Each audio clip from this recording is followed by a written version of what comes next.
Today I'll be teaching you how to solve basic equations with integers. To solve a equation, you are basically finding out what a unknown is equal to. The three key rules are: Rule 1, isolate the variable, get it alone. Rule 2, do the inverse operation of whatever the number is doing to the variable. Rule 3, what we do to one side, we must do to the other side. Let's get started with our first example, which we're going to do using a visual of a balance. The question is x plus 1 equals 3. Here, the filled in bar is our x, and the plus 1 is on, because the triangle, it represents the equal sign. So this represents the plus 1, and because it's the equal sign, on the other side, there's 3. There's plus 1 here, there's a plus 1 here, and there's a plus 1 here. So in total, there's 3 on this side, and there's an x plus 1 on this side. So now we should look at our rules, which explains how to do the question. Our first rule states that we have to isolate the variable. And the variable right now is on this side of the equation, but it has the plus 1. So we follow our second rule, which is do the inverse operation of what the number is doing to the variable. Right here, we're basically, to isolate the variable, we have to do the opposite of what this is doing to that. And the opposite of what plus 1 to x is subtracting the plus 1, which will isolate the variable. And to do that on the balance, we'll just kick it off the balance. And now we have to follow our third rule. What we do to one side, we do to the other side.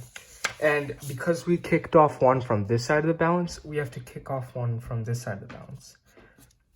So now what we're left with is 1 filled in x, which is represented by the bar. And then what's on the other side of the equation, because we kicked 1 off, there's 1, 2. So there's only 2 left. And so the answer to this is x equals 2. Here we will solve our second example without using a visual. The question is z divided by -9 equals 7. To do this question, let's look at our rules again. We have to isolate the variable, and right now the z's on top, so we have to get rid of the bottom. And to do that, we have to follow rule 2, which is we have to do the inverse operation of what the number is doing to the variable. The number -9 is dividing z by -9. So we have to do the opposite of dividing by -9, which is multiplying by -9. So here, we'll just multiply by -9. We're just going to get rid of that. And so we're left with z equals 7.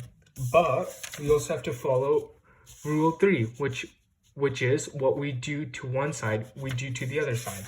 So because we multiply -9 here, we also have to multiply 7 by -9.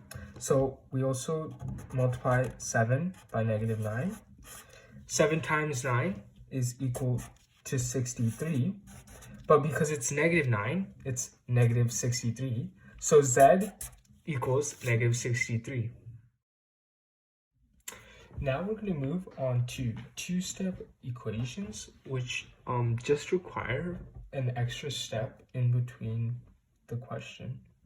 So in this question, it's 4x minus 6 equals 10. Let's look at our rules, which states first we have to isolate the variable. So here, the variable is stuck with a 4. So this means 4 times x minus 6 equals 10.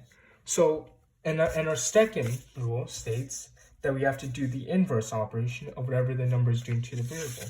So right now, 4 is multiplying by x. So the first thing we would think of is that, oh, we would just divide by 4 here and divide by 4 here. But that would make it tricky because that would make 10 into a fraction, which we don't want necessarily. So before that, we can get rid of the 6. So first we will do the inverse operation of subtracting 6, which is adding 6. And we also have to follow rule 3, which states what we do to one side, we have to do to the other side. So we also have to add 6 here. So then it brings it down to 4x equals 16. This is a one-step equation. And here we have to isolate the variable again. And to do that, we have to follow rule 2, which is we have to do the inverse. So the opposite of multiplying by 4 would be dividing by 4.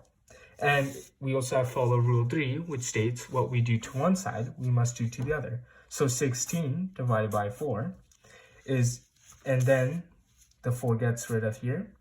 And then in the end, we get x equals 4. Now I'll do a two-step equation using a visual. We learned that an x is represented by a bar. So we have 2 of the bars, so it's 2x. And we know that cubes that aren't filled in, they're negatives, so it's -3. And then we know this is our equal sign. So on the other side, we have +5. So there's the 5. So to answer this, like our first goal is to isolate the variable. But because there's 2 of them, we have to deal with this, or else we would end up with a fraction on this side. So to deal with this, because this is subtracting 3, we're going to add 3. And to do that, because it's here, so this is how we're showing it. So it's adding 3. So if we fill this in, because -3 plus 3 equals 0. So those are basically out. So now we're left with 2 x's.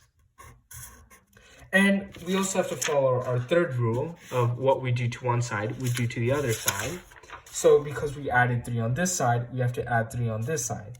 So what we're left with is 2 x's on one side, our scale, and now 5 plus 3 equals 8.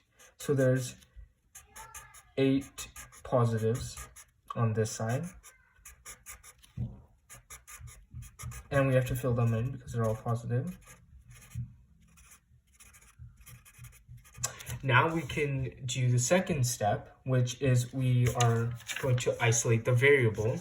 And to do that, we're going to do the inverse operation, because this is 2x, so it means x being multiplied by 2. We're going to divide them by 2. And here it's pretty simple, because we can just draw a line which divides them. And here it's 8, so because we also have to follow rule 3, which states what we do on one side, we have to do to the other. Because we divided these into 2 on this side, we also have to divide these into 2, which leaves us with, because we divided them, we split them, which leaves us with 1x, that's filled in, is equal to 4.